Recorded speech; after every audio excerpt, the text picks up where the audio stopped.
అందరికీ నమస్కారం. నా ప్రాణమ పార్ట్ 108. అశ్విన్ బెడ్ మీద కూర్చుని ధృతి నిజంగానే వదిలేసి వెళ్ళిపోయిందని బాధపడుతూ, ఎంత పనిచేసావురా, ఎంత ప్రేమన్న ఆడపిల్లకి ఇష్టం లేకుండా తన మీద చెయ్యి వేస్తే ఎంత నరకంగా ఉంటుందో, ఆల్రెడీ ఓసారి చూసి కూడా మళ్ళీ అలానే చేసావు, నీకు అసలు బుద్ధి లేదు అంటూ తనను తాను కొట్టుకుంటుంటాడు. అలా బాధపడుతూనే 1 గంట చూస్తాడు. ధృతి ఏమన్నా బయటికి కానీ లేదా గుడికి అలా ఏమన్నా వెళ్ళిందేమో అన్న చిన్న ఆశతో. ధృతి రాకపోయేసరికి ఎక్కడికి వెళ్ళిందో అని ఆలోచిస్తూ రఘు గారి ఇంటికి ఏమన్నా వెళ్ళిందేమో అని చిన్నుకి కాల్ చేయాలని ఫోన్ తీసుకోగానే చిన్నునే కాల్ చేస్తుంది. అన్నయ్య ఎలా ఉన్నావు, వదిన ఎలా ఉంది అని అడుగుతుంది చిన్ను. అశ్విన్ మనసులో ధృతి అక్కడికి వెళ్ళిందేమో అని చిన్న ఆశ ఉండేది, కానీ తను అక్కడికి కూడా వెళ్ళలేదని అర్థమవుతుంది. కానీ తను ఎక్కడున్నా సేఫ్గా ఉందని తెలిస్తే చాలు అని బాధపడుతూ, నువ్వెలా ఉన్నావు చిన్ను అని అడుగుతాడు. చిన్ను, ఏమైంది అన్నయ్య, డల్గా ఉన్నావు అని అడుగుతుంది. అశ్విన్ చిన్నుకి డౌట్ వచ్చిందని అర్థమయ్యి, ఏం లేదురా, నీ గురించి ఆలోచిస్తున్నా, అక్కడంతా నీ బాగానే ఉంది కదా అంటాడు. అందుకే కాల్ చేశాను అన్నయ్య, మీకు ఒక విషయం చెప్పాలి, నువ్వు వదిన అర్జెంటుగా ఇక్కడికి రావాలి అంటుంది. అశ్విన్ కంగారుగా, ఏమైంది చిన్ను, ఏమైనా ప్రాబ్లమా? మామయ్య మిమ్మల్ని రమ్మని చెప్పమన్నారన్నయ్య అంటుంది చిన్ను. పక్కనే ఉన్న నందిని గారు, చిన్ను మీ అన్నయ్యని ఊరికే టెన్షన్ పెట్టకుండా విషయం చెప్పమ్మా అంటారు నవ్వుతూ. చిన్ను నవ్వి, టెన్షన్ ఏం లేదన్నయ్య, మా పెళ్ళి అనుకోకుండా జరిగింది కదా, అందుకనే మామయ్య మాకు రిసెప్షన్ అరేంజ్ చేశారు అని చెప్తుంది. అశ్విన్, అవునా చిన్ను, సరేరా వస్తాను అంటాడు. వస్తాను కాదన్నయ్య, వస్తాము అనాలి. వదిన ఎక్కడ, తనకివ్వు, నేను మాట్లాడాలి, అత్తయ్య కూడా మాట్లాడతారంట అంటుంది. అశ్విన్ తడబడుతూ, తను ఇక్కడ లేదురా, వచ్చాక కాల్ చేయిస్తాను అని కాల్ పెట్టేస్తాడు. అశ్విన్ వెంటనే రోహన్కి కాల్ చేస్తాడు.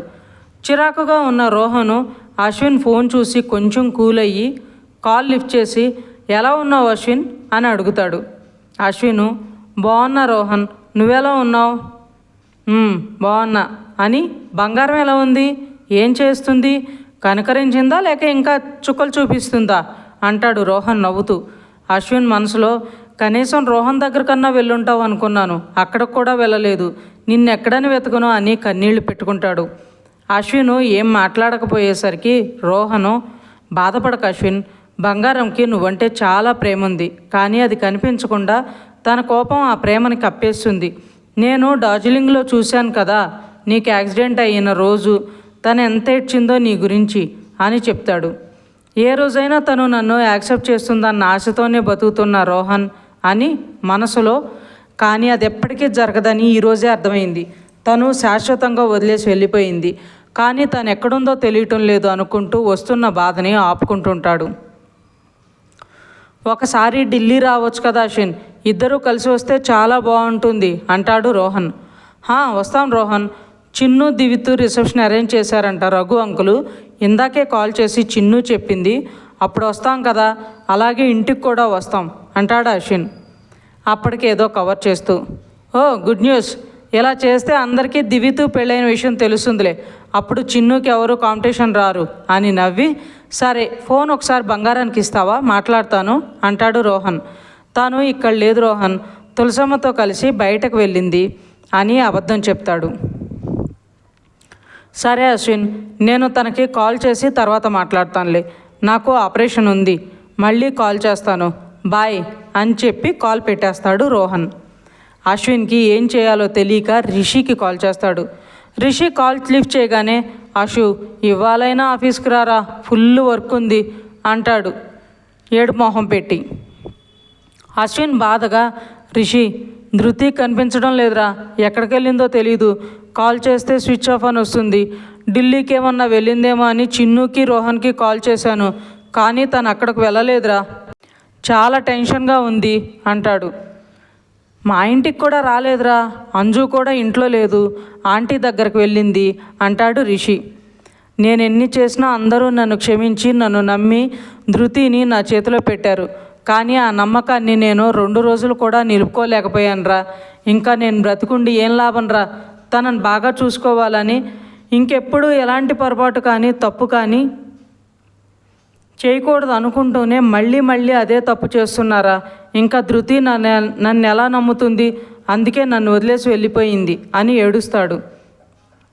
రిషికి అశ్విన్ని ఎలా కంట్రోల్ చేయాలో అర్థం కాక, సరే ధృతికి ఎవరైనా ఫ్రెండ్స్ ఉన్నారేమో కనుక్కుందాం అంజుని అడిగి, నువ్వు ఊరికే టెన్షన్ పడుకు అని కాల్ పెట్టేస్తాడు. రిషి తర్వాత అంజుకు కాల్ చేసి ఎవరైనా ఫ్రెండ్స్ ఉన్నారేమో అని ఇండైరెక్ట్గా అడిగి ఎవరూ లేరని తెలుసుకుని అశ్విన్కి అదే చెప్తాడు. ఇద్దరికీ ఒకేసారి మైండ్లో ప్రతాప్ గారు మెదులుతారు. అంతే. అశు, రోహన్ మామేమైనా ధృతిని అని అంటుండగానే అశ్విన్, నో రిషి, అలా అయ్యుండకూడదు, నాకు చాలా భయంగా ఉందిరా, ఇప్పుడు ఎలా తెలుసుకోవటం అంటాడు. ఈవినింగ్ వరకు చూద్దాం అశు, తను ఎక్కడికైనా వెళ్ళి మనం తొందరపడి వాళ్ళ మీదకు వెళ్తే మళ్ళీ మనకే ప్రాబ్లం అవుతుంది అంటాడు రిషి. అది నిజమే రిషి, సరే చూస్తాను అని, సారీరా వర్క్ మొత్తం అప్పుడు ఇప్పుడు అంతా నీ మీదనే వేస్తున్నా అంటాడు. చాలేరా ఓవర్ యాక్షను, అవన్నీ వదిలేసి ధృతి గురించి తెలుసుకో, ఏ ఇన్ఫర్మేషన్ తెలిసినా నాకు చెప్పు అని కాల్ పెట్టేస్తాడు రిషి. అశ్విన్కి మైండ్ పనిచేయడం లేదు. ఎక్కడికి వెళ్ళావు ధృతి, ఎక్కడని వెతకను, ప్లీజ్ రా, కనీసం నువ్వు సేఫ్గా ఉన్నావన్న విషయం అయినా నాకు తెలిసేలా చేయని బాధపడుతూ కూర్చుంటాడు. అలా ఈవినింగ్ వరకు ఏం తినకుండా రూమ్లోనే ఉండి ధృతి గురించి ఆలోచిస్తూ బాధపడుతూ ఉంటాడు అశ్విన్. అప్పుడే అశ్విన్కి కాల్ వస్తుంది. బాధగా కాల్ లిఫ్ట్ చేసి అవతల వినిపిస్తున్న మాటలు విని ఒక 10 నిమిషాలు అయ్యాక కాల్ పెట్టేసి వెంటనే లేచి ఫాస్ట్గా రెడీ అయ్యి ఎయిర్పోర్ట్కి వెళ్ళిపోతాడు. ఇది గుర్తుపెట్టుకోండి, ఎవరు చేశారు ఏమి అన్నాడు అనేది తర్వాత చెప్తాను. హాస్పిటల్లో డాక్టర్ మౌనిమతో మాట్లాడుతూ, అనుకున్నా నీ తోక రాయలేదేంటా అని వచ్చేసింది అని నవ్వుతూ మళ్ళీ తనే, అవును ఒక తోక ఎక్కడ ఉంది, మరి ఇంకో తోక ఎక్కడా అని అడుగుతాడు. మౌనిమ నవ్వుతుంటే తన ఫ్రెండ్ వేదిక అక్కడికి వచ్చి, హలో డాక్టర్ ప్రీతం, ఎలా ఉన్నారు? ఏంటి మధ్య మమ్మల్ని అసలు పట్టించుకోవడం లేదు, లవర్ ఏమైనా దొరికిందా ఏంటి అంటుంది కన్ను కొడుతూ. ప్రీతం ఆవిడికి దండం పెడుతూ, అమ్మా తల్లి నన్ను వదిలేయి, నీ మాటలు ఎవరన్నా వింటే నేను ఒక ప్లేబాయ్ అనుకుంటారు, నాకు ఇంకా పెళ్ళి కూడా కాలేదు, నా చుట్టుపక్కల నువ్వు ఉంటే అసలు ఈ జన్మకి అవ్వనివ్వు కూడా అంటాడు. మౌనిమ ప్రీతం వేదికను చూసి నవ్వుతుంటే కీర్తి కూడా ప్రీతం మాటలకి నవ్వి, డాక్టర్ ప్రీతం తను మీకు తెలుసా అని మౌనిమ వైపు చూపిస్తుంది. తెలుసు కీర్తి మేడం, తన పేరు మౌనిమ, చాలా మంచి అమ్మాయి, సోషల్ సర్వీస్ చేయడంలో ముందుంటుంది, తన ఆర్ఫనేజ్ ఓల్డేజ్ హోము ఇలా చాలా ట్రస్టులు నడుపుతూ ఉంటుంది అని చెప్తుంటే మౌనిమ ప్రీతం చేపట్టుకుని చాలు అభమన్నట్లు చెప్పి వేదిక వైపు చూస్తుంది. వేదిక కీర్తితో, మేడం మార్నింగ్ ప్రేమ అని ఒక డెలివరీ కేసు వచ్చింది కదా, తను చూడటానికి వచ్చాము, మా మౌనినే తనని హాస్పిటల్లో తీసుకుని వస్తుంటే మధ్యలో కారు ఆగిపోయింది, అప్పుడే వేరే ఎవరో వాళ్ళు తీసుకొచ్చి ఇక్కడ అడ్మిట్ చేశారని తెలిసింది అని అడుగుతుంది. ఓ మీరేనా మౌని అంటే, తనని మా న్యూరోసర్జన్ రోహన్ టైంకి తీసుకొచ్చారు కాబట్టి ప్రాబ్లం కాలేదండి, లేకుంటే కడుపులో ఉండే బేబీకి చాలా ప్రాబ్లం అయ్యి ఉండేది అని నర్సుకు చెప్పి లోపలికి తీసుకెళ్ళమంటుంది కీర్తి. మౌని కీర్తిని చూసి చిన్న స్మైల్ ఇచ్చి లోపలికి వెళ్తుంది. వెనకే వేదిక కూడా వెళ్తుంది. కీర్తి వెళ్తున్న మౌనిమని చూసి, ఏంటి ప్రీతం సార్, అమ్మాయి ప్రతిదానికి చిన్న స్మైల్ ఇస్తుంది, ఏం మాట్లాడటం లేదు ఎందుకని అని అడుగుతుంది. ప్రీతం, తను మాట్లాడలేదు కీర్తి మేడం, షీజ్ డమ్ అంటాడు.